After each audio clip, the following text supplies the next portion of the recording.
நீங்கள் பார்த்தீங்கன்னா டோக்கன் கொடுத்துருவாங்க. அதாவது நிற்கிறவங்க வரைக்கும் டோக்கன் கொடுத்துட்டு அதுக்கு மேலே யாரும் நிற்கக்கூடாதுன்னு சொல்லுவாங்க. அது வந்து ஒரு 20%க்கு மேலே ஓட்டுகள் நிச்சயமாக இருக்காது.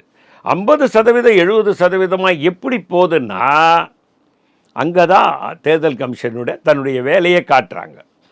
இதை பல முறை நாம் சொல்கிறோம். இந்த தேர்தல் கமிஷனில் தில்லுமுள்ளு நடக்கும்னு முதல்ல அதனுடைய கதாநாயகனே யாருன்னு கேட்டிங்கன்னா அரவிந்த் கெஜ்ரிவால் தான். அவர் தான் என்ன பண்ணுறாரு, முதல்ல டெல்லி தேர்தலில் நல்லா ஞாபகம் இருக்கும் உங்களுக்கு.